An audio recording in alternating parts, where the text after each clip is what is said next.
Hello guys, coming to my next vlog. మార్నింగే vegetables అయితే ఫ్రెష్గా ఉంటాయని చెప్పి ఎర్లీ మార్నింగే వెళ్ళి వచ్చేసాను. చూస్తున్నారు కదా, మా ఇంటి దగ్గరలో ఉన్న సూపర్ మార్కెట్ అయితే ఇది. ఇక్కడ చాలా ఫ్రెష్గా ఉంటాయి. వెజిటబుల్స్ కోసం అయితే వెళ్ళాను. దాని తర్వాత మా ఇంటికి రిలేటివ్స్ వచ్చారని చెప్పాను కదండి. ఇప్పుడైతే ఆ ప్రిపరేషన్స్లోనే ఉన్నాను. వాళ్ళు ఇంకా లేవలేదు. నేనైతే మార్నింగే లేచి వాళ్ళందరికీ టిఫిన్ ప్రిపేర్ చేస్తున్నాను. 4 మెంబర్స్ వచ్చారు. ఆ 4 మెంబర్స్కి మరి ఒకేసారి అంటే టిఫిన్ అంటే కష్టం కదా, అందుకని ఇడ్లీ అయితే బెటర్గా ఉంటుందని ఇడ్లీ వేసేస్తున్నాను.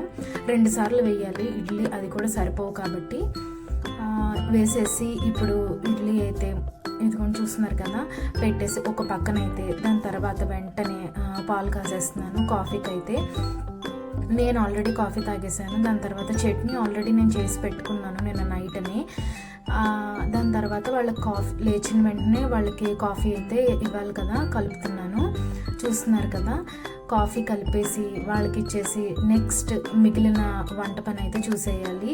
పనమ్మాయి వచ్చేసరికి మొత్తం వంట అంతా ఫినిష్ చేసేయాలి నేను. ఎందుకంటే ఒకవేళ ఆ అమ్మాయి నెక్స్ట్ డే రాకపోయినా సరే గిన్నెలన్నీ ఇంకా క్లీన్ అయిపోయి ఉంటాయి, బెటర్గా ఉంటుందని చెప్పి, నాకు బర్డెన్ ఉండదు. అందుకని చెప్పి నేను త్వరగానే చేసేస్తాను. ఈరోజైతే ఏం కర్రీ చేద్దాం. ఆంధ్ర వాళ్ళకైతే పప్పు మామిడికాయ అనేది చాలా ఇష్టం అండి. నేను పర్సనల్గా కూడా చాలా ఇష్టము. మామిడికాయ వచ్చిన నాళ్ళు కూడా పప్పు మామిడికాయ చేస్తాను, ఎక్కువ సార్లు చేస్తాను. దానికి కాంబినేషన్ ఏదైనా ఫ్రై ఉంటే బాగుంటుంది. చూస్తున్నారు కదా, పప్పు అయితే కడిగి పెట్టేశాను. చాలామంది పెద్దవాళ్ళు అయితే డైరెక్ట్ చేస్తారు, ఎందుకంటే మామిడికాయ ముక్క అనేది మెత్తగా అయిపోకుండా ఉండడానికి. బట్ ఈ రోజుల్లో ఇప్పుడు అంత టైం ఉండదు కదండి, అందుకని పప్పు మామిడికాయ డైరెక్ట్గా కాకుండా కుక్కర్లోనే చేసేస్తున్నాను.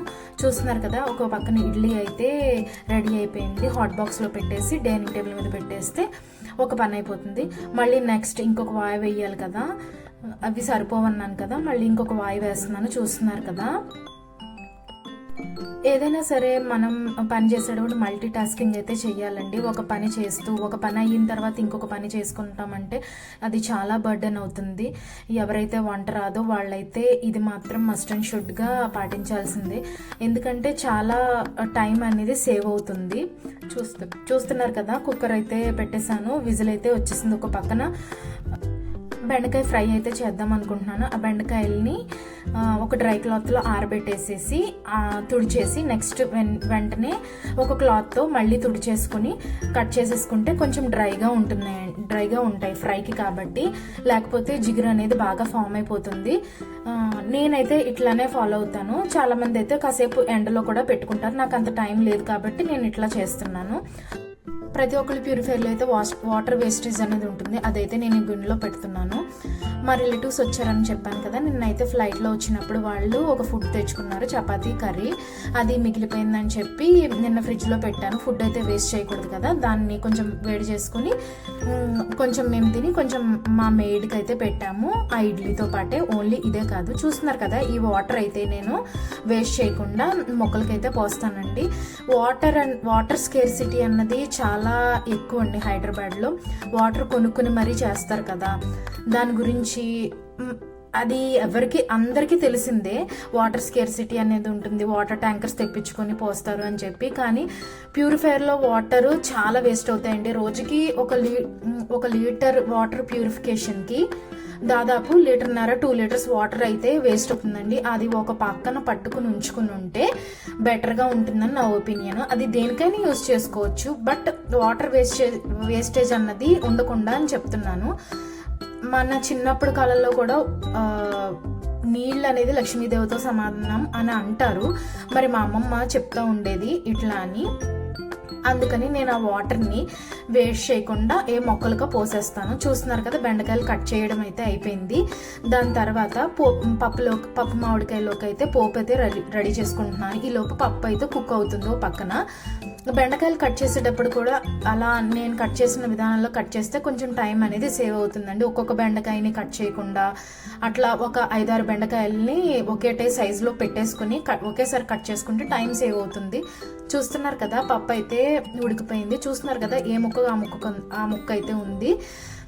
దాంట్లో కొంచెం సాల్ట్, పసుపు వేసేసి కొంచెం వాటర్ కలిపేసి మళ్ళీ స్టవ్ మీద పెడితే కొంచెం ఆ పప్పులో వేసిన పసుపు వల్ల పచ్చివాసన అనేది ఉండదు. కొంచెం వాటర్ కలపాలి కూడా. అప్పుడు ఇంకొకసారి స్టవ్ మీద పెట్టేస్తున్నాను. ఈలోపు ఒక స్టవ్ మీద పెట్టేస్తానని చెప్పాను కదా, ఈలోపు అయితే పోపుని రెడీ చేసుకుంటున్నాను. ఆ పోపుని ఆయిల్లో వేసేసుకొని ఫ్రై చేసేసుకుంటే చాలా స్మెల్ అయితే చాలా బాగుంటుందండి. వెల్లుల్లిపాయలు అయితే ఎక్కువ వేసుకుంటే పప్పులో ఎప్పుడు కూడా ఫ్లేవర్ అనేది చాలా బాగుంటుంది, టేస్ట్ కూడా చాలా బాగుంటుంది. పప్పు అయితే ఇక్కడ ఉడికిపోయింది కదా, ఆ ఫ్రైని తీసుకొచ్చేసి పప్పులో వేసేసాను పోపుని. చూస్తున్నారు కదా, వేడి వేడి పప్పు అయితే చాలా బాగుంటుందండి, పప్పు మామిడికాయ. నెక్స్ట్ ఇంకొకటి బెండకాయ ఫ్రై అని చెప్పాను కదా, ఇప్పుడు అదే పోపు గిన్నెలోనే నేను బెండకాయ ఫ్రై అయితే చేద్దాం అనుకుంటున్నాను. మళ్ళీ పోపు దినుసులు అయితే తీసేసుకుని మళ్ళీ ఎండుమిరపకాయలు, కరివేపాకు, ఎండుమిర్చి, కొంచెం శనగపప్పు, జీలకర్ర, ఆవాలు అన్నీ వేసేసి కొంచెం ఫ్రై అయిన తర్వాత బెండకాయలు అయితే ఫ్రై చేసుకోవాలి. బెండకాయలు కొంచెం డ్రై కాసేపటికి జిగురుగా అయిపోతాయి కాబట్టి వెంటనే సాల్ట్ అయితే వేయకూడదు. బెండకాయకి ఇంకా జిగురుగా ఫామ్ అయిపోతాయి అని చెప్పి వెయ్యరు, నాకు తెలిసినంత మట్టుకి. బెండకాయ ఫ్రై కొంచెం టైం పడుతుంది కానీ టేస్ట్ అయితే బాగుంటుంది. పిల్లలకు కూడా బెండకాయ అనేది చాలా మంచిదని అంటారు. ఈ లోపు అయితే నేను బెండకాయ ఫ్రైకి మూత పెట్టేసి పెరుగు అయితే తోడు పెడుతున్నాను. మల్టీ టాస్కింగ్ అని చెప్పాను కదా, ఈ లోపే బియ్యం కడిగేసి పెట్టేసుకుంటున్నాను. ఇవాళ మా ఇంట్లో రిలేటివ్స్ ఉన్నారు కాబట్టి ఎక్కువ రైస్ పెట్టాల్సి వస్తుంది. చూస్తున్నారు కదా, కుక్కర్ అయితే ఆన్ చేసేసాను. ఈ